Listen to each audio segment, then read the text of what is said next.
Hello, everyone, and welcome to Grip Lock, Foundation Disc Golf's weekly podcast. I'm Hunter, joined as always by Trevor. Connor's out sick today, so we're self-producing the show, and we don't have anyone to keep us in our lane, so things could get crazy. Yeah, I feel like we got to be really careful when Connor's not here, because if we get in a fight, then there's nobody to stop us. Yeah, we might. Nobody just else is each even other. Silas isn't here. It's just us.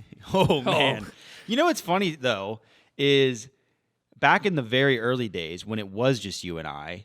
We had that little disc rack sitting behind us. That didn't happen. Connor instigates it. Well, no, he does. He does. It is Connor. Connor instigates it. He never does it intentionally. He does. We just will avoid a subject that we know we disagree on, and he'll bring it up. He'll bring it up not knowing, and then it's it game happens. on. Then we're just at each other's throats. Just something to think about. Not a huge week in disc golf this past week. It was a big weekend for us. We'll do that actually really quick first. It was a huge weekend. It was a huge weekend for disc golf for us. This past weekend, if you're not aware, we had our grand opening of our Foundation mini stores. We're calling it our in-person retail store here in Forest, Virginia. It went fantastic, better than we expected. We also had Foundation versus the Nation, which we won't spoil that, but I'll spoil a little bit. It was very close the entire match. Yeah. You're not going to want to miss that. Huge shout out to all of them. The money raised from that is going directly to Bedford County Parks and Rec to help buy some gravel that they need to expand one of the parking lots so more tournaments can happen out at Independence Park. I'm happy about that. Which is great because we were kind of on the fence. I think from what I understood, it was kind of getting to the point where tournaments might not be able to happen there anymore. The parking situation was rough. Because the parking situation and the neighborhood was very upset if people parked on the road up there. Yeah. So it was kind of an iffy situation, but they're able to add, I think it's close to 40 new spots. That's huge. That's huge. Not just from we're just donating part of the gravel, obviously. It's going to take a lot more gravel than that. But so that's going to be big. We're excited for that. And that video will probably be coming out on Thursday of next week, the 19th, I believe is the date that video will be releasing. So you're not going to want to miss that. We also have a Bogey Bro battle coming out tomorrow and the next week. But the grand opening of the store was electric. We were we had like 100 of these Dark Horse blacked out Raptors that we were very excited about. And we had hyped them up, but we weren't sure what to expect. Like, what does a drop do in person? Like, we had done online drops. We'd never done an in-person release, and we'd never done anything in person in Lynchburg other than just, like, vending at tournaments. Right. And so we did the Foundation versus the Nation. We went to Sheets. Brody and I went to Sheets. He was riding with me. We're headed over to the shop, and we get a text from Trevor. This is at about 1:30. So an hour and a half prior to the store opening. We get a text from Trevor, and he goes, there's a line already. And then eventually you said there was like 40 people. You guessed. Yeah, it was already to like the corner of where we are. And so Brody and I are like, what the heck? So we're stoked. So we pull in, and when we pulled in, we already had to park somewhat far away. Hour and a half prior to the opening, like I said. We walk in. I'm like stoked out of my mind because I was in the back of my head, I had this fear that there was going to be like 3 or 4 people in line. Yeah. And then we were going to open, and it was just going to be like a slow trickle through. Yeah. By the time 3 o'clock rolled around, my parents rolled up because it was my birthday, and they were originally they were trying to they had a cake and they wanted to surprise me for my birthday, but again, no one expected it to be as busy as it was. Should have brought that thing in. I think my sister said she's going to bring it in today. Ooh, sorry, massive, Connor. It's sorry, a massive buddy. sheet cake, so it'll still be here. No, it won't. Yeah, it will. So my dad walks in at 2:58. We open at 3. He was like, hey, I'm not going to stay long. I know you guys open at 3. He's like, just wanted to say happy birthday. And he goes, this is crazy, isn't it? I was like, yeah. He's like, you realize the line's wrapped around the building, right? I was like, what do you mean? He goes, it's all the way so we're in a long tubular building kind of, and we're in this back corner unit. And the line, when we had last seen it, was to the front. There's like a pizza shop that's almost kind of around the corner, and you go down 2 shops. It's going to the corner that we're around, and then across the building. Yeah, across the building, like 2 shops in. Well, we hadn't checked it in probably like 40 minutes or so at this point because there's no need to keep walking out there. And in that 40 minutes, it got from the pizza shop past the cupcake shop that's next door, past the phone repair shop that's next to that, and around the corner of the other side. And so there was probably like 150 or so, maybe more people in line, which was insane. And I mean, it blew us out of the water. It was incredible. So I'm sure a lot of you who are there, listen to this podcast. Thank you all so much for coming out. It meant the world to us to be able to open that and have that type of reception. If you're in the area or ever driving through the area, currently we're open 12 to 8, Sunday through Friday, and then 9 to 8 on Saturdays. Right now, we'll adjust those hours as needed. Probably about a month from now, we'll make some adjustments based on when we're busy and slow, but for the first month. That's it. So you can pop in. A bunch of Foundation exclusive stamps. Releases are going to be going on. Used discs. Apparel, tons of used discs.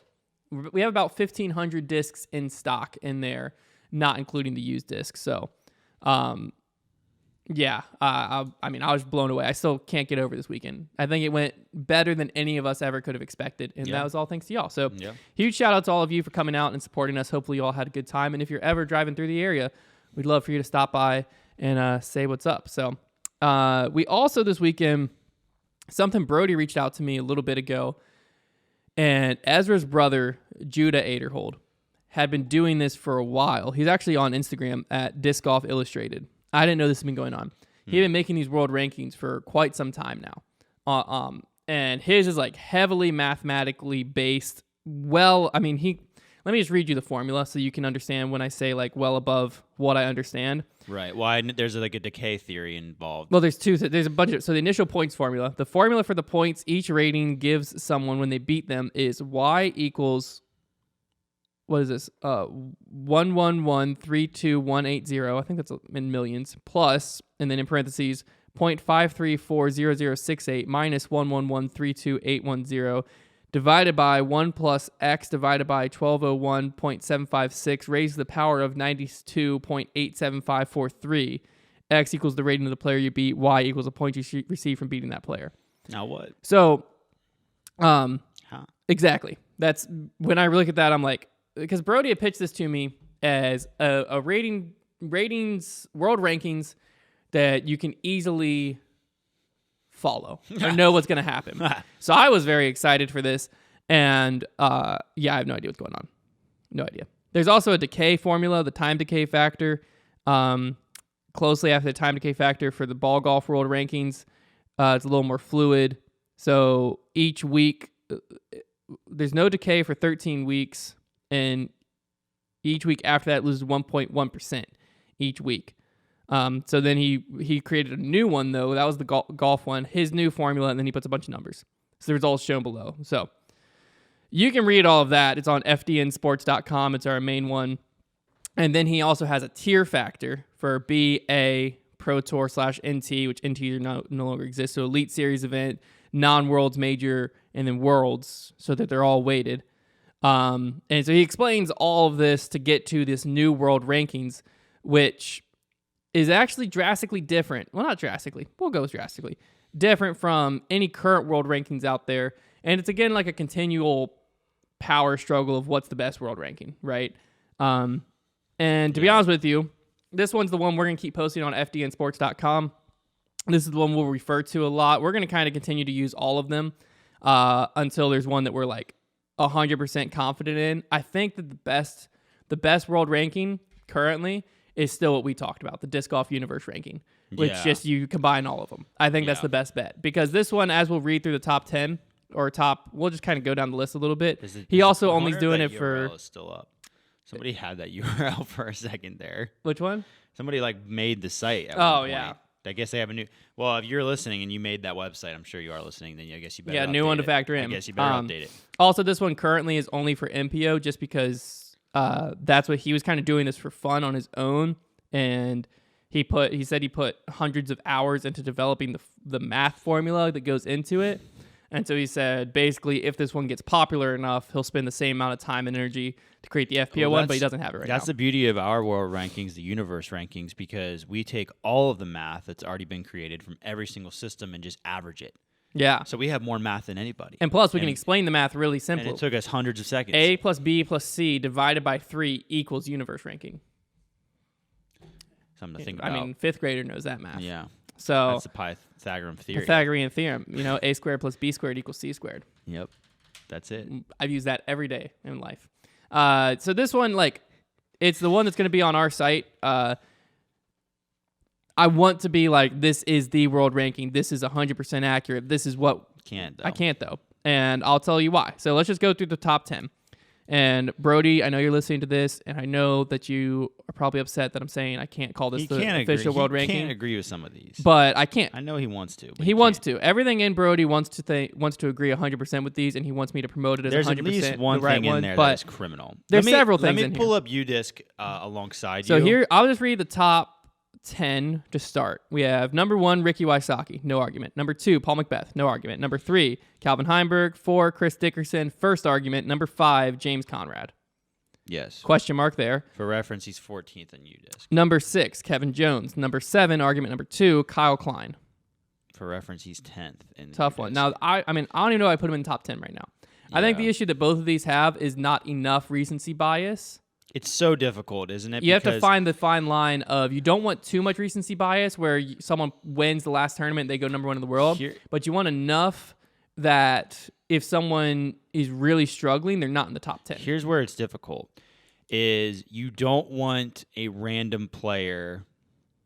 Okay, so you need to have some recency bias because you need to have guys like fall out of the top 10. Like, for instance, Kyle Klein. Like, he's hanging on to results he's had in, like, last season and the season before. That's why he's been hanging on. Nate Sexton's another good example. He's barely playing, but he's hanging on to his previous results. Eagle McMahon, I guess, is probably one of the better examples, too, because he had built up his index so high on UDisc, but he hasn't been playing because he's been hurt. Well, so Eagle in this one, the DGI World Rankings, is 8th.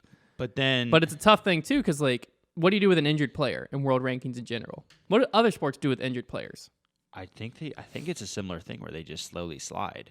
Because I think I remember that happening with Tiger. He would just slowly slide. It's just a weird one. Because then the problem is too. So we're saying we want to have some recency bias, but then you can't have too much recency bias because then what happens is you're seeing the rankings just shift too all much. The time. And you're seeing guys who will have like a couple good events. They can't be bumped up into the top 10 just out of nowhere. Listen, it's so weird to say. And obviously, like here, maybe what needs to happen. I don't know. I almost think that though. I almost think that like the best system, because like when we argue world rankings, we are thinking in the terms of like the last.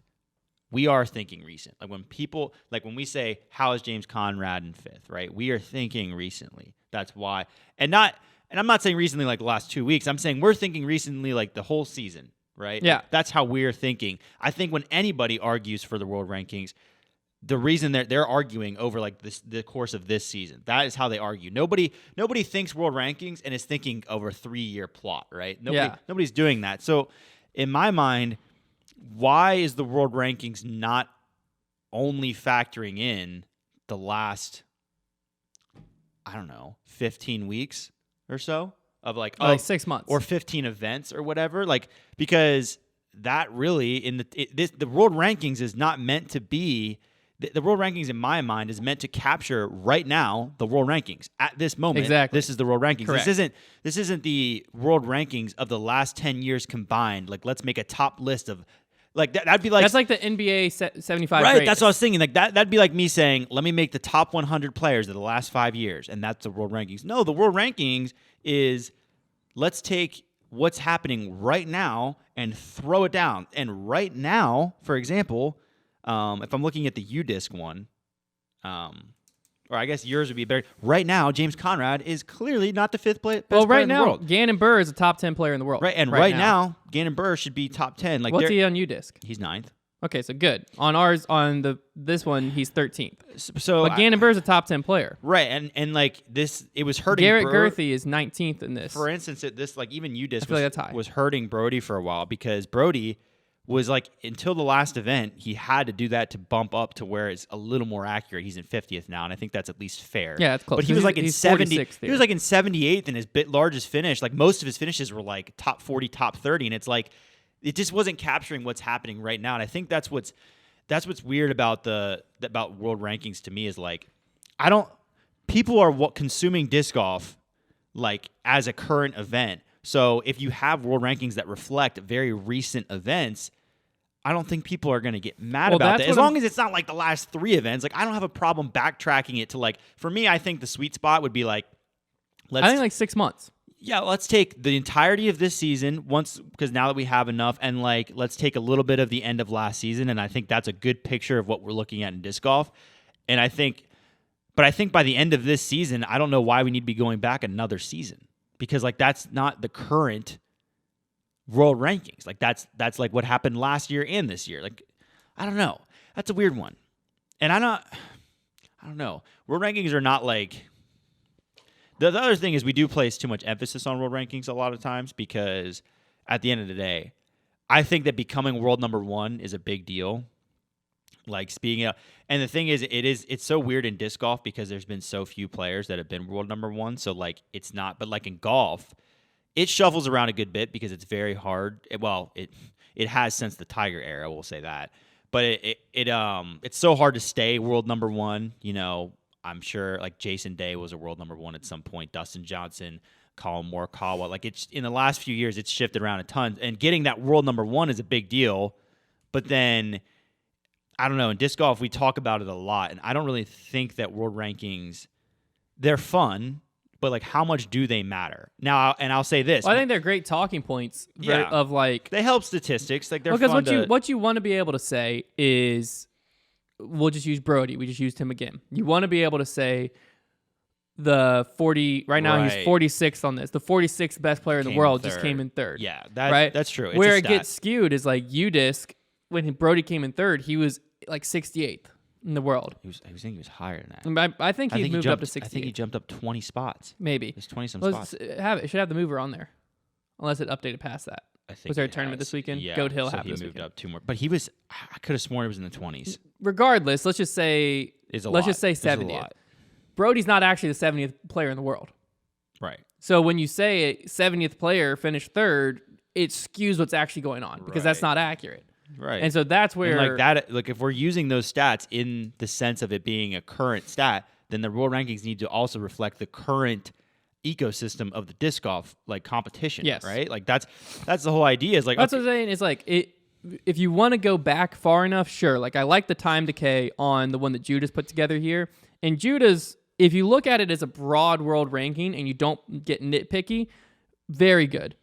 UDisc, you look at it as a broad world ranking, you don't get nitpicky, very good. I guess here's what... It's just when you get nitpicky and you look at some players, there's some players that just make no sense where they're at. Here's what these world ranking systems do that one we're kind of like mentioning here. And let me be clear, I don't really know what implications this would have. I'm just kind of throwing some ideas out there. Yeah, throw it in the ball and see what sticks. That's what we do out here. But here, what the UDisc world ranking system does that I do respect when you add in more time and like a less time decay is it protects the number 1 ranking spot to where you're actually able to hold it like within reason, right? Like Ricky Wysocki can hold on to the number 1 spot and he doesn't have to be winning week in and week out. I mean, he does, but he wouldn't have to. Like for instance, it took Dickerson quite a while to bump into that 3rd spot at the beginning of the season, even though he was playing really well. Like it protects the number 1 spot, which I think is a good thing because I don't think anybody should be able to get into that number 1 spot. I like the idea of it rotating somewhat, but like nobody other than Ricky, Paul, or Chris has deserved that spot over the last, I don't know, good bit of time. Or Eagle. At one point, he certainly did.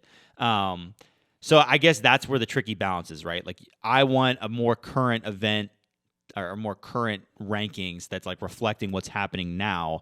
But also, if you do that, is that going to just make it to where holding on to a number 1 in the world spot is just impossible? I think the one Judah put together, it's on our website. Again, you can check this out at fdnsports.com if you want to look through because he has it all the way to like 250. It's wild. And he put a ton of hours and everything into this. And I think it's obviously for the time period it covers, it's accurate. I think if I had to make an adjustment, again, I don't even know the math. So how dare I even say if I had to make an adjustment? But yeah, if I had to make an adjustment, what I would do is increase the whatever part of the formula for the time decay to have the more recent like 6 months value a lot more.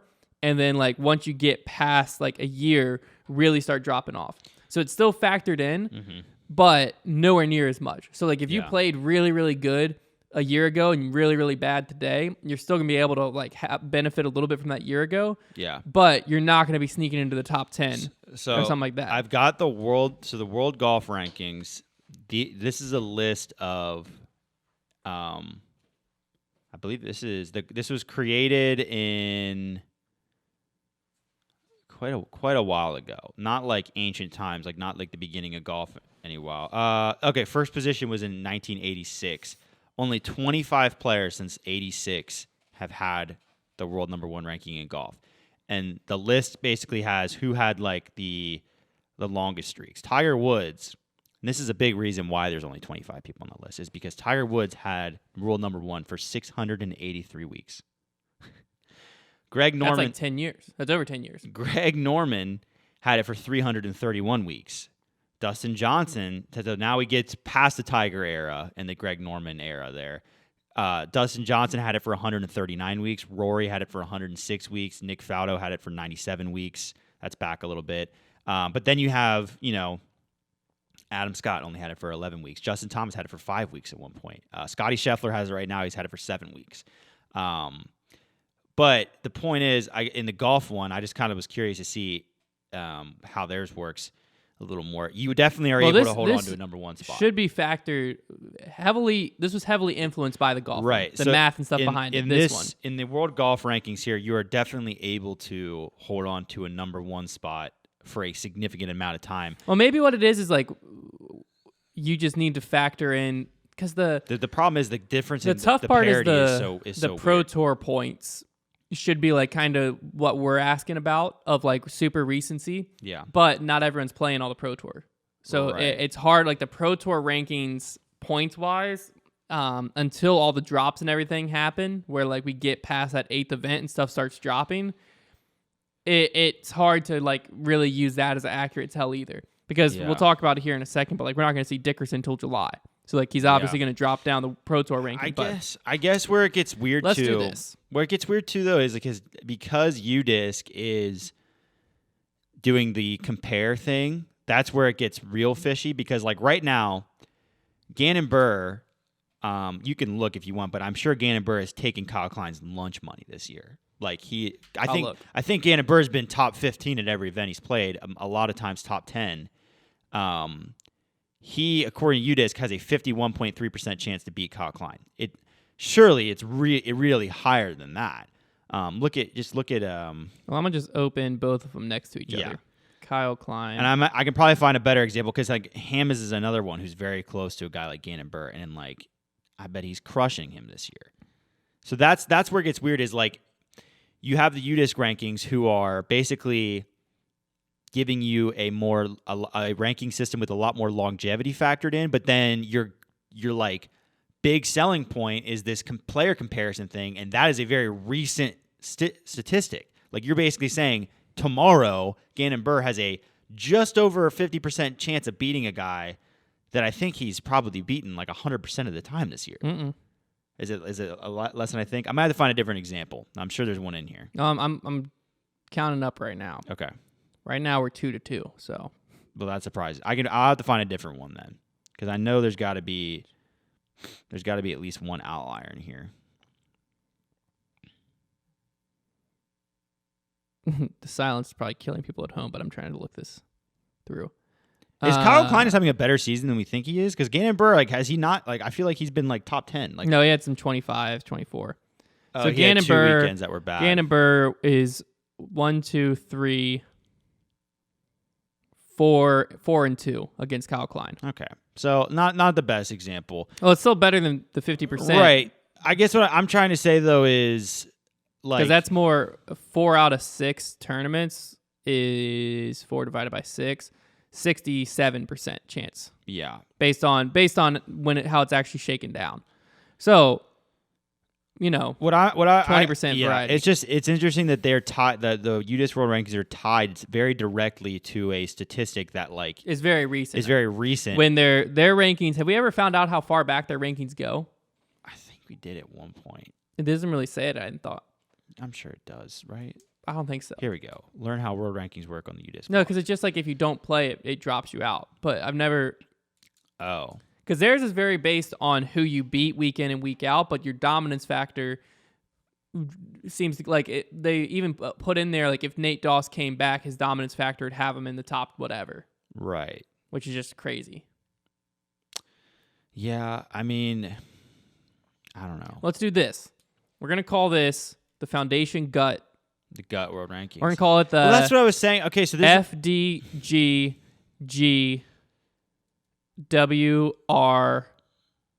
FDGGWRTRTA.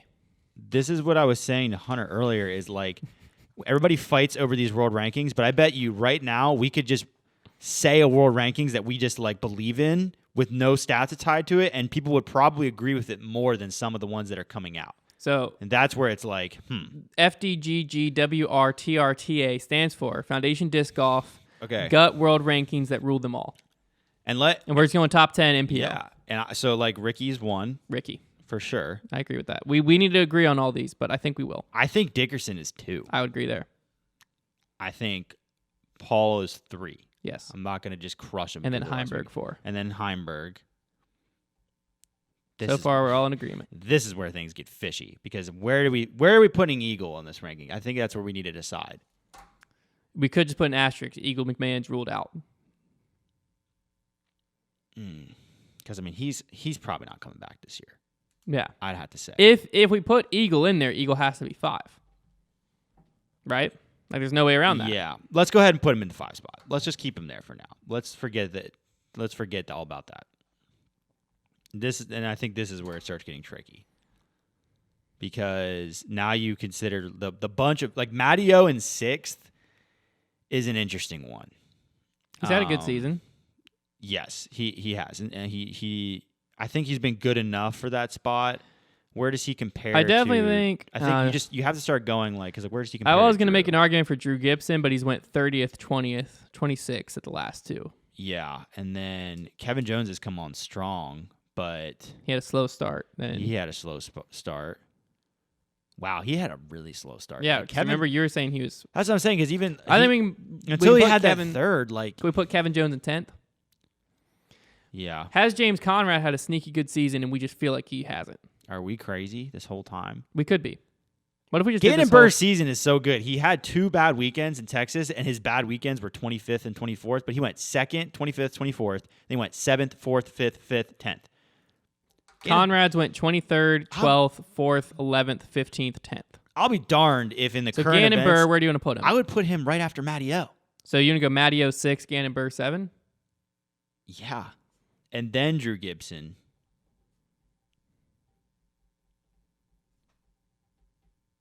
You want to put Drew Gibson that high? I would say, because if we're going to close out, I would go like Drew, Kevin, Simon, I think, to close. Simon's a good one. Because I think Simon's in 11th on the UDisc, but he's actually been very good when he's been playing. What is he? Because like this year he had a bad start, but then he's gone 6th, 2nd in his last 2. I don't know. That might be high for him. The problem is like you get to a point in the world rankings, like we do forget that once you get past like the top 5 guys, like people just take like 35th place out of nowhere. It just happens because like I could be like, ooh, Simon had an inconsistent start, but let me go to the next guy, Joel Freeman in 12th, and ooh, he's had a better season. Never mind, Joel Freeman goes. Joel Freeman's in the top 10. He's got to be ahead of Simon. He's gone 3rd, 24th, 4th, 8th, 14th, 6th, 26th. Why are there so many Kevin Jones? Joel Freeman's had a very good season. So you want to put Kevin Jones up there? Even though he had this stretch where he went 21st, 24th, 23rd, 17th, 22nd. Yeah, I guess. And then he just came in 17th. I'm breaking my own rule right now. He just came in 17th. He's I don't think Kevin Jones is in the top 10, if I'm being completely honest. I think Joel Freeman has had a better season than him. Well, he has. So we go Joel Freeman 8th? Look at his season. It's been really good. Joel Freeman had a better season than James Conrad. You look up James Conrad. Okay, I'm searching Joel Freeman. We definitely should have just James Conrad 23rd, 12th, 4th, 11th, 15th, 10th. It's very comparable, but I think yes. 3rd, 24th, 4th, 8th, 14th, 6th, 26th. I think he has. So you want Joel Freeman in 8th? I think Joel Freeman and then James Conrad. So 8, 9, Joel, James. Bro, Joel Freeman in 8th, just immediately everyone's going to hate this list. But look at his finishes this year. Hey, you know what? Connor's not here. I'm not arguing. He's been so good. Joel Freeman, James Conrad.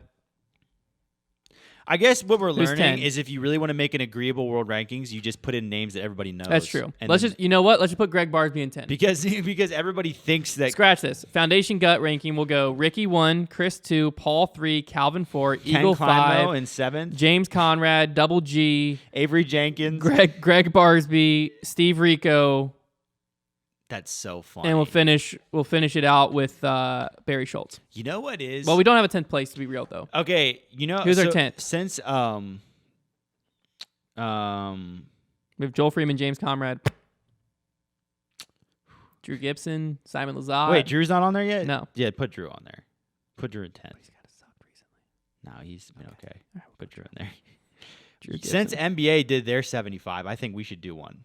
All right, backside disc golf No, 75. not right now. I think we should make a disc golf 75 and get everybody riled up. I love it. Here's what I'm gonna do. I'm gonna start doing though.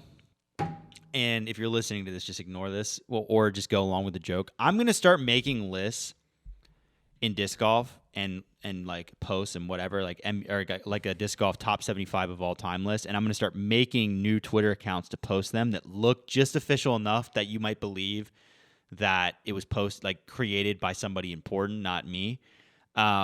Just to get people extra riled up. Because if it comes from Foundation, blah, blah, blah, blah, blah, it's on Reddit, everybody's hating it. But if it comes from just an anonymous account with a cool-looking logo that Hunter may or may not have helped me make, then all of a sudden, you know, when I've got Ken Climo in 8th, like we might have something, you know? So I think that's what I'm going to do. I'm probably going to do that at some point. And I haven't decided if I'm going to try or not. Just do top 50 and just don't put Climb on the list and see what happens. Or see who you can leave off the list that people are. I just should be in the top 10. And I just have to decide my rationale, because if I'm going based off of actual skill, listen. No, here's what you do. Here's what you do. Yeah. Forget everything you just said. Okay, I forgot it. You create a new Twitter account called Disc Golf Lists, and what you do is you list a top 10. But you don't tell anyone what it is. And then the tweets have to respond. Side note, you don't even know what it is. I don't even know. I just start doing a random. You just put 10 names and you tell people, what's this list for? That is so funny. I actually, though, the whole Ken Climo thing, I had an opinion on Ken Climo as far as his ability. I never considered him better than, the greatest of all time. Let's make that clear. Paul is for sure the greatest of all time. It's a tough argument, though. Versus Climo? It's a tough argument. It depends on what angle you go from. Yeah. It's the same. We won't get into it because it's the same thing as any other sport. But I will say my opinion was hurt a little bit. Well, helped, I guess, when I watched somebody posted 2001 Pro Worlds onto the onto YouTube, restored coverage, which is just a jolly good time. Go ahead and check that out. I think it was in 4K. Oh, heck yeah. And listen, I've heard Ken Climo talk about not having the same discs, but here was what I would like to say. He's just not as good. I don't care if you gave that guy a Star Destroyer. It was they were not that good. All right, where are you ranked in the Ken Climo era? Oh, I'm not even going to dare say anything like that. I mean, it also, and I guess there's another point, is that the courses they were playing were so much shorter as well. But I was watching this man shank drives on 380-foot holes, trying to put his whole body into it, and I'm Paul could park that with a Luna, so that hurt. And this is 2001 we're talking about. It's not this is the NBA argument and we're talking about guys that played in the 60s versus these new athletes these days. No, this is not that long ago. 2001, that's 2001. Allen Iverson. As I'm saying, 2001, we had very athletic people not playing disc golf, but you can't make that part of the argument. You can't say, well, the athletes have gotten that much better, because there were still tremendous athletes in the world. And the disc technology thing, yeah, I get it. But like I said, I've seen good players throw, and I don't care if you put DX discs in their hands; they're still going to be good. Well, it's like when Paul did that '90s challenge. Yeah, he can still kick you around with them. So you know what we need to do? Yeah, go ahead and watch that if you ever really want some perspective. Here's what we do. Barry was looking good. We go young. to some of the old. We find a course that Worlds was played at. Oh, I love this. Yes. We go there. Play the layout with the 90s discs. With their discs. And see what we shoot. See what we shoot. I will say they were this was like the last round I was watching, and they were very far under par. So, but there's 9 rounds of Worlds back then. Also true. That's a great idea. If you're 10 under a round, you're 90 under par. That's a great idea. We need to do that. We're going to find a Worlds course that is in as close of a layout as it can be. 2 Worlds and that is the best idea you've 90s. Ever had. Could we? Where would we be better than Ken Climo? I mean, we just get old end of a disc. I can just feel the hate. I can feel it. We just get old end of a disc. We mimic his bag as much as we can, and then we just go see. We go play, and we see what happens. Okay, so DX rocks. Like I'm throwing all over the place. We are going to Ohio at some point, and there was one in '91 in Ohio. Let me see how close it gets. Well, we just have to find a course that hasn't been changed enough. You know what I'm saying? Charlotte, North Carolina in '97. But like a lot of the Charlotte courses have been redesigned. Let's see where that was. I feel like your best bet's going to be like Cincinnati in '98. We're going to Cincinnati. What's the course? Okay, let me we got to find that. Holy cow. This could happen. That might be my greatest video idea of all time. That's pretty great. PDGA Worlds 1998. Can we beat Ken Climo? Let's see here. Cincinnati, Ohio. Someone's going to steal this idea. Ken Climo, he went 47, 46, 47, 49, 48, 47, 48, 46. We had to beat a 46, which rated...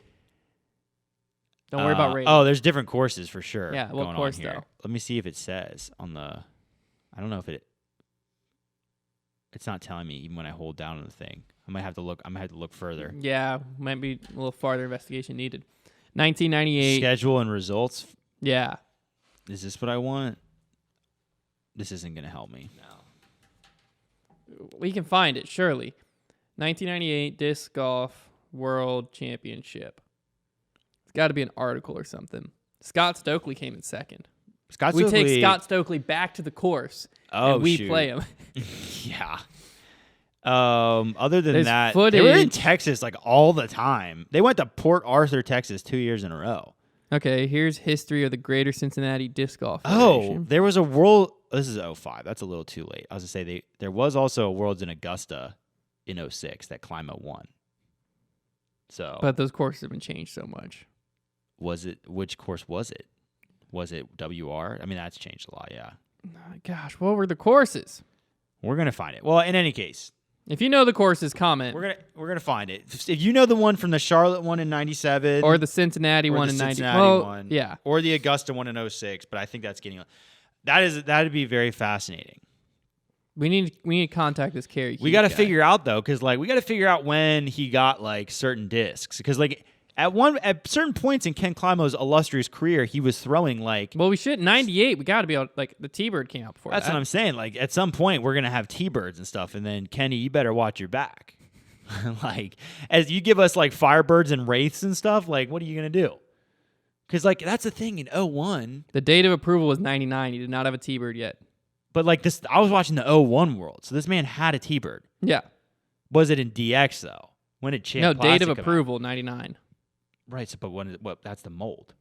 Yeah, but like, there's no way the T-Bird was released before 98 Worlds. No, but like, it was before. What's another one? I was watching. Eagle? Eagle's an old one. I want to know when Champ Plastic came out, because that's a big deal, I think. I just searched Eagle release date. Of course, that's not disc golf. Yeah, you are the classic. I need a disc golf search engine. I want to know when Champion Plastic came out. Hold up. Let's search this first. Okay. But first it was the like Eagle wasn't out till 99. 99 was a big year. 99 was that was the first year at USDGC. Big year for Innova. So what was out back then? What was in 98? Like, what discs did they have? Yeah, like what was Climo throwing in 98? The Banshee, the Gazelle. Was the Banshee out? Just look at the PDGA approved disc for Innova. Just sort it by Innova and go back. PDGA approved. They had a ton of discs. But I'm like, were there drivers yet? Oh my gosh. That's a real question, yes, sir. Yes, there were drivers. Shirley? All right, let's just go. Drivers? Can you sort by manufacturer? I'm going to 98. I mean, they were the only ones really approving discs back then. So no, there's a lot. Really? F4U Corsair. I want that. Okay. Manufacturers. You're right. Let's go Innova. That's gonna make my life easier. That's gonna help. I know that he was throwing like Stingrays. The Eagle has to be out by 98. I think said it wasn't. Well, on their website it says approved in 99, but there's no way. I mean, there is a way. And that's not accurate. No, yeah. The Eagle is the first approved disc in 83. Different disc. It was a different mold. It was the old Eagle. The Eagle L, I guess, is the 99. I don't know. The modern day Eagle wasn't approved till 99. What else do they have? All right, let's just go 98. And I'm just go backwards discs. Okay. 98, he would have had the Banshee. That's it. I mean, that's it. Game over. He would have had the Pegasus. Don't know what that is. You never thrown a Pegasus? Yep. You don't want it. You don't want it. Okay. Banshee, the Cheetah. Oh my gosh. The Gazelle. Yeah, I used to throw a Gazelle. It was awesome. The Polecat. Oh. The Classic Rock. Yep. Of course. Mid-range drivers sorted. Viper. Sorted. The Birdie. Easy. AVR XD. Rock. Cobra. Shark. I mean, it's over. It's over. Sorry, Ken. Sorry, Ken. When was Champion Plastic founded? That I don't think that was out, and that is a big deal. But it's not brand new DX Banshee. It's not Champion Plastic. You need to be looking into because Pro Line was the first champ, and that was Champion, but it was just called Pro Line. Or KC Pro was originally like Champ too. Plastic. We need a history brush up on Innova stuff because history. Because you can buy a KC Pro Banshee and it's Champ. Or a KC Pro T-Bird when it first came out was actually like Champ type plastic. It was similar. Good info in this thread. All right, let's go to this thread. Because like that's crucial. Because if we only have DX, man, that Banshee might not be flying the same by the end of the round. Imagine if that was a thing. Imagine if they were only still throwing DX and like how many discs do you think guys would carry in their bag? Like if you had a destroyer, are you carrying like CE was 2000 to 2002. 2003 is when Champion. There was Pro Line, which were in between. Yeah. But doesn't say what year this was made. I think we're gonna have to assume it was only DX. I gotta imagine if you're an Innova Pro and DX is the only plastic that exists, you're bringing like 20 destroyers to an event to make sure you have a fresh one for every single hole. Yeah, I'm just having all DX Banshees. That's my entire bag. Like I would have like a. All right, well we know it's happening. We're gonna find the course from 98 Worlds. We're gonna go to Cincinnati. We're gonna have DX Banshees, DX Rocks, DX Gazelles, and DX AVRs. You know, if all else fails, and we're gonna see what we shoot. If the layout has changed, we'll just have to watch the coverage and like go to where the T-pad was. Yeah, we're gonna find this. It's going to happen. We're gonna beat Ken, and that's gonna be electric.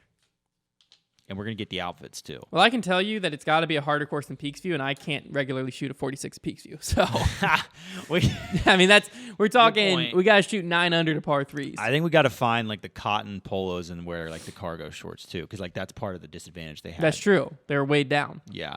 Yeah. Yep. Big deal. All right. It's time for Trevor's Trivia, fan favorite segment. Okay, so where are you going? I got to keep doing producer stuff, man. Don't worry. Okay. So this idea was actually given to me by Brody, very excitedly on the phone one day, a few days ago, to where this is how this game is going to work. Because now there's so much parity in disc golf, and this is actually a good topic because we were just talking about world rankings. Now there's so much parity in disc golf, you know a lot of names, but you kind of like forget if they ever do good anymore. Yeah. So the way this game works is I'm going to give you a name. Okay. And the realm of competition we're looking at is this season, last season, and the season before. So 2020 is the last season that you're going to consider. Okay. And I'm going to ask you, does that player have a top 3?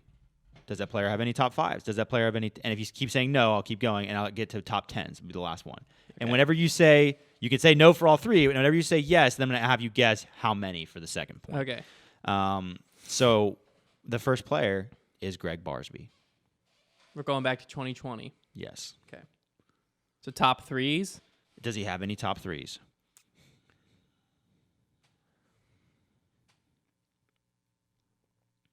Yes. Okay. 1. You say he has 1 top 3. Mm-hmm. Okay. And then, I guess. Should I keep going? I guess for the sake of when you say yes, we'll keep throwing. So including that top 3, you're saying, does he have any top 5s? So in addition to the top 3, you're saying he has. I think it's his only top 5. You think that's his only top 5, and then any top 10s? Yes. How many more would you say? 2 more. 2 more. So 3 total top 10s, 1 top 3. Okay. Well, the answer he does have 1 top 3. That is correct. When was it? I believe it was this year. Yeah, Texas States. Thank goodness. I was like, this is a trick question. He has but 2 top 5s, both 5th place. Oh, okay. And I was then close. And then 2 more. Oh, wow. He has a 6th and a 7th as well. Okay. So, yeah. So you did get the top 3 I got correct. the top 10 and the top 3 right, missed the top 5s. You didn't get the top 10 right. Yeah, I said 2. He has 5 top 10s. Well, yeah, but like if you take out the top 5s, then I got it right. Okay, you're right. Sure. I had 3. I missed by 2. All I right. guess how I should have said it. Next player, Eric Oakley. Does he have any top 3s? No. Does he Well, have this is only Elite Series and up, right? This is important to mention. Majors, Elite Series. Yeah, no. That's it. Does he? And obviously in 2020, A tiers were Pro Tours, but that's counting. Does he have any top 5s? No. Does he have any top 10s? We'll give him 1. That is correct. He has 1 top 10. Heck yeah. Couldn't tell you when or where. Isn't that crazy? Couldn't tell you when or where. Wow, that's impressive. Okay, next we have Terry Roethlisberger. Does he have any top 3s? The last 3 years?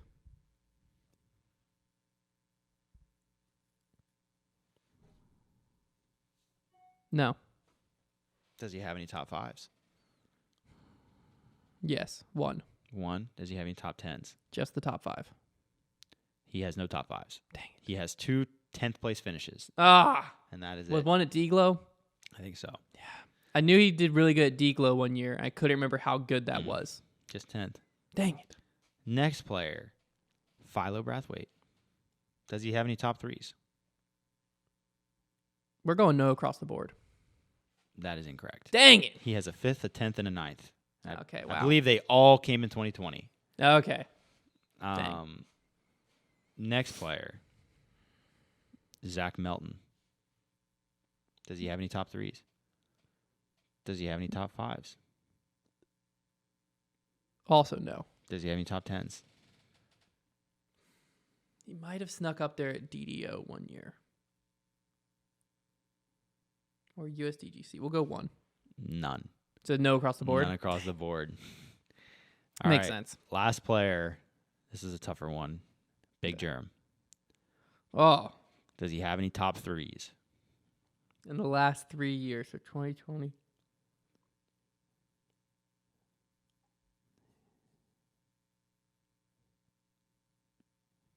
I feel like he recently did good at something, but I don't think it came top 3. So no. Does he have any top 5s? Yes, 2. And then does he have any more top 10s? Yes, 1. He has no top 5s. Dang it. He has a 6th, 2 7ths, an 8th, a 9th, and a 10th. Holy cow. So he had a lot more top 10s than I thought. Yeah, he's got 6 top 10s, no top 5s or top 3s. Dang. Just a little. 6 top 10s. That's more. That's Just thought I'd open more than I everybody's thought. eyes. That's all. Just thought I'd open everybody's eyes just in case you thought certain players were good. Maybe they're not. Isn't that crazy? Big Germ's better than I thought. Yeah, Big Germ had this crazy career arc where he went from probably slightly underrated to massively overrated for a long time to where I think right now he might be underrated. I think people forget that like at the right course, Big Germ can still throw like 450-foot sidearms. Yeah. And like, well, I think what it is his putt disappeared, and he just has this like terrified putt, and it makes him look worse than he is. If he could putt, then at the right course, he could probably win. Yeah. His backhand is still not great. This is the year to do it. Yeah. Just find a tournament where no one else shows up, and just boop. Yeah, Big Germ. Parody's kind of crazy right now. He's had a real roller coaster of a career arc. Yeah. Now, one thing that's been going on with the PDGA is they've been putting out articles where they're calling for candidates for the board of directors, which prompted me, and I thought this was a good topic because you actually have the president of the board of directors on your show this week, correct? Yes. So Mr. Nate Heinold himself. Yeah, Nate Heinold. If you're interested in some of the PDGA stuff, some of the Ledgestone stuff, I've got Nate Heinold coming on my show. I'm fascinated on with all of Thursday. it. Yeah, so he is the president of the board of directors for PDGA. So I got to ask him about ratings. What does he think about it? You know, I asked him about like the PDGA's roles and all, like what do they do basically? Because aren't we all trying to figure out what the PDGA does? And so I sent out this tweet just because I was like looking through the PDGA, like I do, looking at their articles and stuff. And I saw the call for candidates, and I saw where they like posted about it too on social media. And like I remember last year, we pushed everyone to vote, and some of the people that got on were like that David Streff guy who has like a crazy list of accolades behind his name and stuff like that. Yeah. And I was like, man, this past year, have we really seen that much change happen based on, I know it hasn't been a full year. I think the elections were in September. But like based on some of the people that got elected onto the board, I felt like more would have happened. Right. So I put out a tweet and just said, how much influence does the board of directors have on the PDGA? Legitimately asking with the board of director nomination going on right now. Just because I know at some places board of directors can almost fall into like a figurehead role where everyone thinks they have say, but they don't. You know what I'm saying? So I was just like asking more so like, what is the people who have been on the board of directors or are currently on the board of directors, like what do y'all do, basically? I got a few responses from people who know. Some people were just, trolling. It's Twitter. It happens. But people who would know, one is Robert Leonard, who was the TD for Champions Cup most recently and very involved with the PDGA. Be curious to see if these answers line up from what I heard from Nate Heinold. So he said, for starters, the things that people directly feel, so basically things that you'll notice the board making difference, the board approves all majors, the board approves rule and competition changes, and then he said tons more, budget, etc., but those are the main ones that people reference. So basically, a lot more goes on behind the scenes that like people aren't directly influenced by, but the two that you really feel are approving majors and approving rules and competition changes, which I'll say on the rules change, gotta be let down. Yeah. Kind of a letdown. Why are we having discs wedged in the side of the basket count nowadays? Gotta be questioning that. How did that get approved? Another board member, Leah Senegeni, responded and said, board members of any org are important. We make the broader, more strategic, long-term decisions and get info/updates from committees. Here's the problem. I think you were not asking what do board members do. We understand what the role of a board member is supposed to be in an organization. We're asking specifically, and Robert Leonard addressed this a little bit, but we're asking specifically what do you do in the PDGA because, we understand how the board system works and why it is in place. It's to hold the whole entire entity accountable. It's essentially a panel. It's a committee. But... And this is what I mean. Yeah, I don't want to go too much into it because this is literally what I was asking Nate Heinold about. But you know where I find the PDGA lacking the most is marketing and social media, because I know they do a lot, but I think one of the things they should be very responsible for is growing our sport. And I think that their social media presence and their marketing presence is weak to non-existent. Well, it's existent, but I think it's existent focused on the wrong thing. Yeah, it's just not. I don't know. It's focused a lot on the pro scene in a lot of ways. Well, they do little side things here and there. Like I just saw the PDJ member highlight, and they do like TD highlights and stuff like that. But to me, if we talk about this real quick, to me, I think the pro scene should be the Pro Tour. Yeah, that should be the Pro Tour's focus, and that should be the Pro Tour's marketing efforts. Because like we have a lot of times you have the PDGA and the Pro Tour kind of posting about the same things going on. Right. And like the PDGA sharing clips from tournaments going on, cool. That's fine, whatever. But I think that like I personally feel the PDGA and the Pro Tour should still have a good relationship but split. Like they're too connected in a way.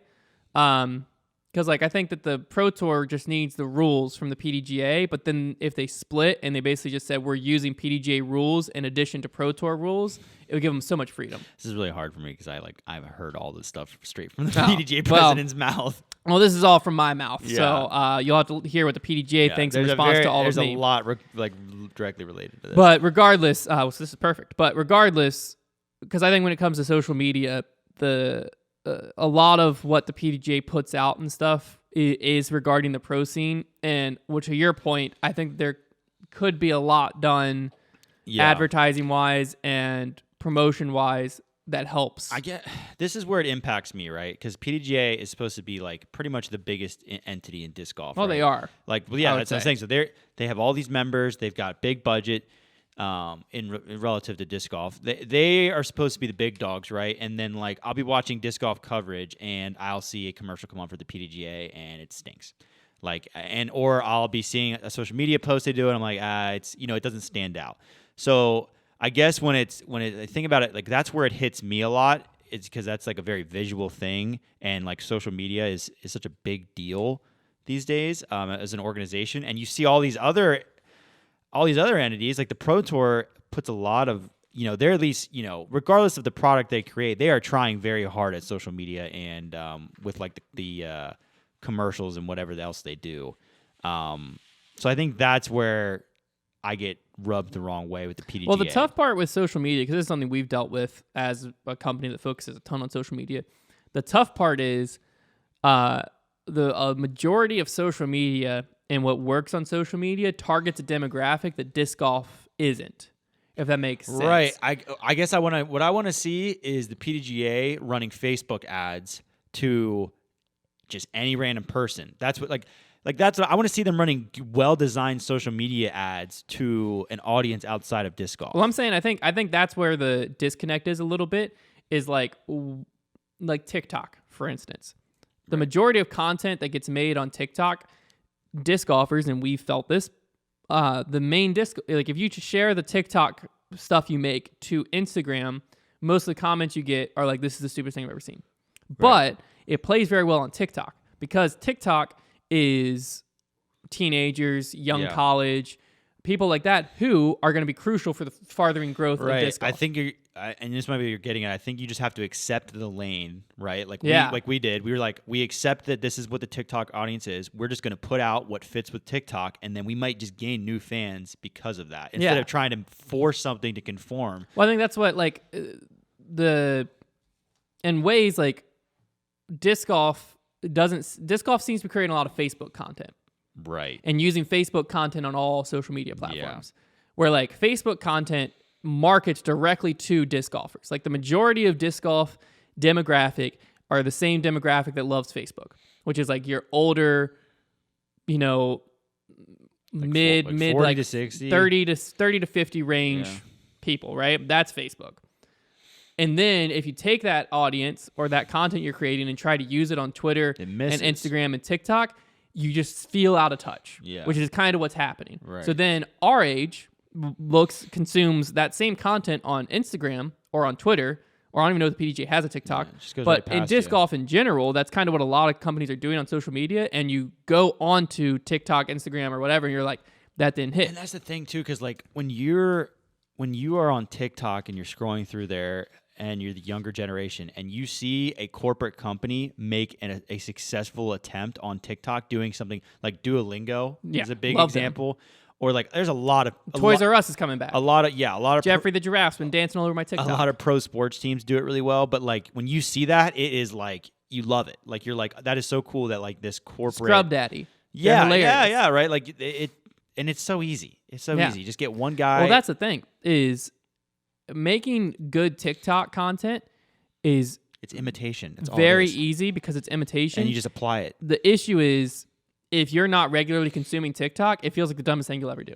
Yes. Even like we regularly consume TikTok to try to understand trends, but sometimes we're doing a trend and I'm like, I'm literally sitting here lip syncing. But you know what? 50,000 views. Yeah. Just like that. And it's like, it took us 10 seconds to make that. Right. TikTok, but when you try to, like a lot of disc golf companies, what they're doing is like, trying to make these cool graphics of people throwing and like all behind, like, no, you need to be using trending sounds and get up there and lip sync and like make a cool sound that people like. And then that'll work. Like when TikTok is the epitome of you have 3 seconds to entertain me, maybe less. A lot of times you have half a second. You gotta get me right away because I'm scrolling right by you. Yep. Regardless. Anyways, so if you want to hear more about the PDGA and we'll probably have to end up talking about Nate Heinold's interview next week. Because obviously one thing that Trevor does on his show, which is great, is you don't really inject your opinion much. Yeah. So when something like this interview with Nate Heinold, I'm sure there's a lot of stuff that we'll have opinions on. For sure, yeah. If you want to hear you got to watch the interview, and then if you want to hear the opinions to the interview, we'll have that next week. But very interesting. All right, coming up this weekend, we have a Silver Series at Masters Cup. De La Viega, don't worry, we're not going to talk about the course. You know how we feel. But interesting part of De La, no 2-meter rule this year. Here's what I hope happens. Just in my spiteful De La spite. Love De La. Love it. I would love to play De La. Yes. I would not love to play De La for a pro tour. Right. I hope that them taking out the 2-meter rule just creates this tournament where like everybody just ignores the course and just throws everything over the top, and then it's just like the stupidest thing ever. Well, I was watching coverage back with Brody, and like I was watching it with the intention of how can you break this course. Yeah. Not a lot. Yeah. Well, there's enough that there's some par fours or where like the players are having to throw weird scramble shots like rollers and stuff that now you can just throw a hyzer. In my mind, the second you have a hole in your course that somebody can throw over the top of a tree canopy, then your course is broken, because I think that is like the dumbest thing ever. It is cool to watch, but like you have this hole and there's a specific design for it. And like there's these gaps and blah, blah, blah, blah, blah. And then a guy just takes a grenade and whips it over top of the trees and just you don't see it until it lands. You've now failed. That course has now failed. Like you would not if I'm looking to if I'm like, let's say you're assessing, forget the history of Daylaw. Right, I'm saying, but like I'm saying now it doesn't exist.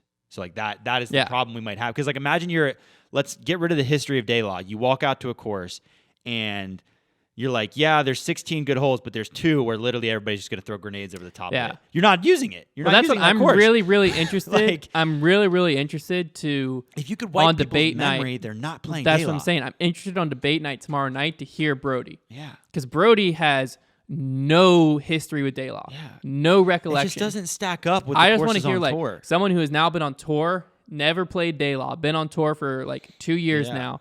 He shows up to Daylaw, gets a few practice rounds in before debate night tomorrow night. I want to know what this guy thinks. It belongs in a museum. Well, I just want to know, like, what Brody might get on there and be like, oh, this is what we're missing. And I'm gonna be like, really? I feel like he's gonna be like, this course sucks. Yeah. But I want to hear it now. Like, let him play it for a few days. Here he has to say. The other thing that's going on is 2 rounds on the disc golf course, and they're bringing back the golf course. One round there. I believe that's where Raptor Leg started.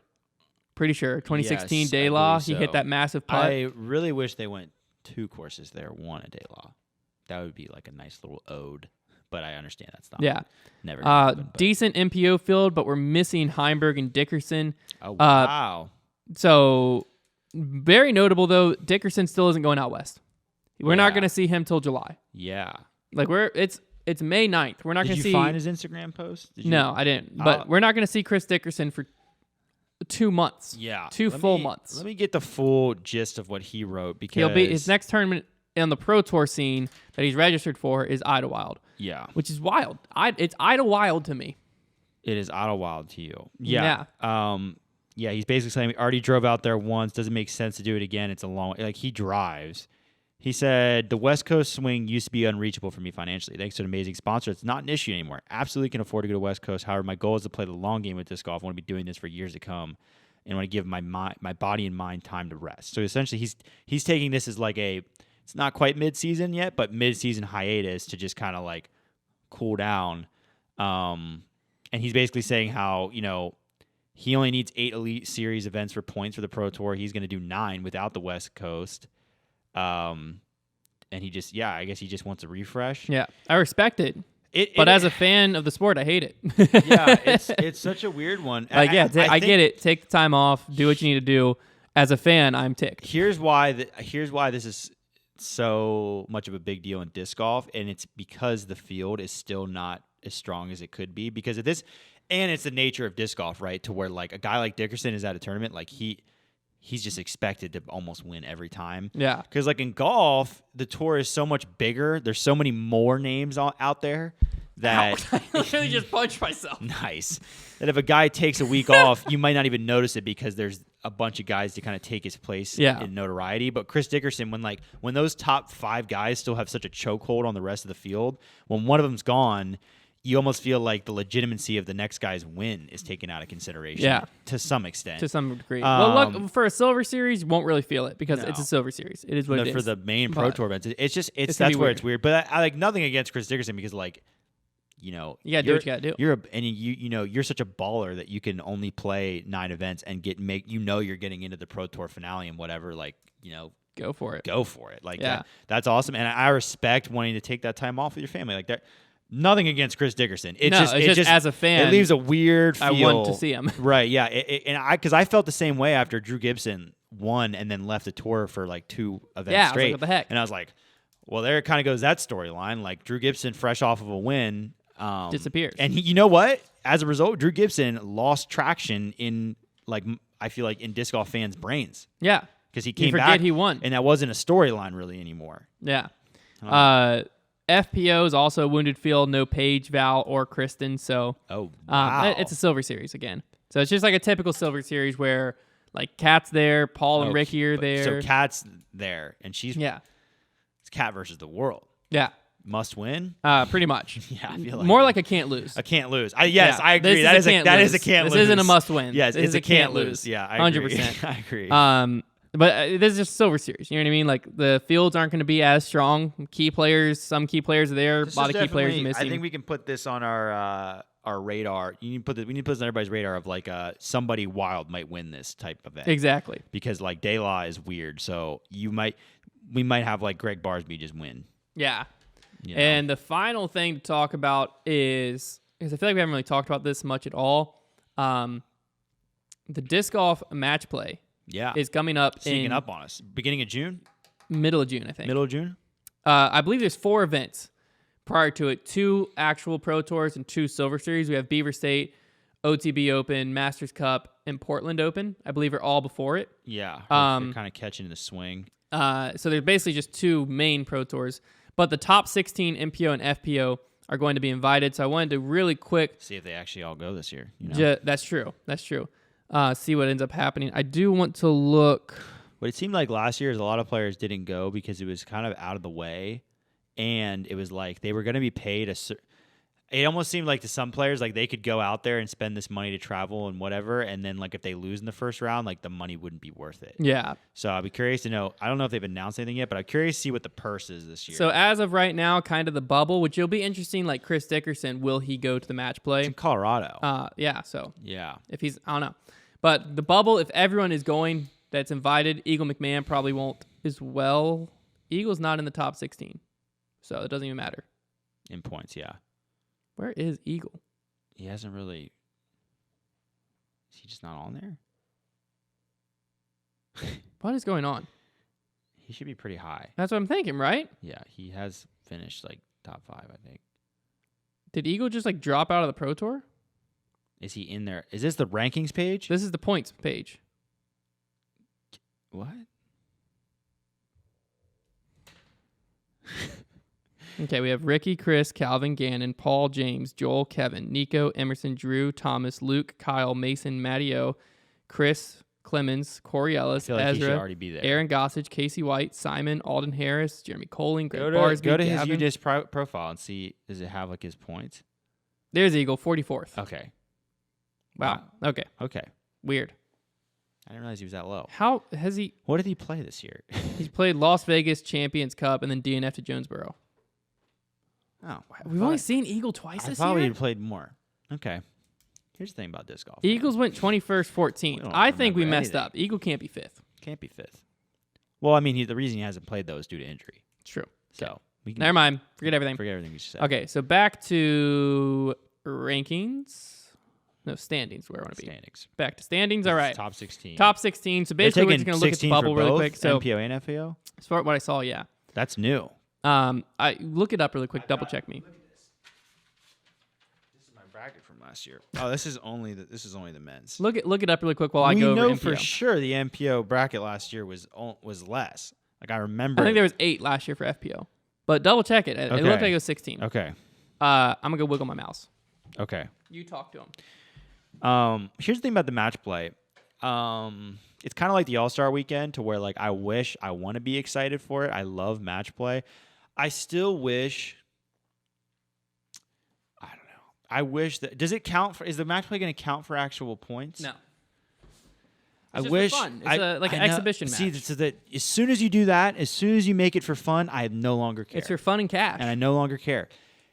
I wish. Well, what do you want them to do? You want them to give points to only invite the top 16 and give them points for match play? The PGA has a match play event. It's called the W. Okay, well look up who's invited first. Let's not get sidetracked. All right, MPO I know is top 16, so I'll read the top 16. We have Ricky, Chris Dickerson, Calvin Heimberg, Gannon Burr, Paul Macbeth, James Conrad, Joel Freeman, Kevin Jones, Nicola Castro, Emerson Keith, Drew Gibson, Thomas Gilbert, Luke Humphreys, Kyle Klein, Mason Ford, Matty O. That's the top 16 if it were to happen tomorrow. Realistically, kind of on the bubble is Kyle Klein, Mason Ford, and Matty O. That's 14th, 15th, 16th. And then the 8 next... women last year. Yeah, but look at this year. Oh. Just search like Pro Tour schedule, and then you can click on the event. Yes. On the bubble, on the next ones in, we have Chris Clemens, Corey Ellis, Ezra Aderhold. Realistically, I think 16 this year. Yeah. Okay. So those 6 players could kind of interchange. So definitely a storyline to be paying attention to. More so just because, again, it's a decent bit of money. So towards the these 16th, that's something to be playing for over these next 4 events. And some of the players aren't registered for anything right now. So it's definitely something that'll shift around. We'll try to keep an eye on that. FPO-wise, when you get down to 16, it's kind of anyone's game. So your typical 4, Kristen, Kat, Paige, Val. Then you have Missy, Kat Mersch, Ella Hansen, Sarah Hokum, Emily Beach, Owen Scoggins, Alexis Mandujano, Maria Oliva, Haley King, Lisa Fakis, Holland Hanley, Rebecca Cox. That's the 16. When you're looking at who's the first out and next in, we have Lisa Fakis, Holland Hanley, and Rebecca Cox. Lisa Fakis is pretty far up there. She's going to be a tough one to knock out. But then the next one's in, we have Jessica Weiss, Henna Blomroos, and Kona Star Panis. Jennifer Allen's a little too far back there, so Kona could very easily sneak in there with 1 or 2 decent finishes. Henna, I feel isn't playing much more. She might have already went back to Europe. Don't quote me on that. And Jessica Weiss is only 3 points away from the cut. So definitely a lot of movement that could happen. Something to be keeping an eye on, especially as we head into playoff season. Top 16 for FPO is going to be real important because that's where that cut is. So should be interesting upcoming weeks. We got Masters Cup, and then the week after Masters Cup, I believe, is the OTB Open. So next week we should have a full preview and all of that, and we'll break down everything that went on at Masters Cup this week. Be sure again to check out the Trevor Staub Show on Thursday, interview with Nate Heinold. Also, if you haven't checked it out yet, In the Bag is a brand new podcast with All Business Brad and Robbie C.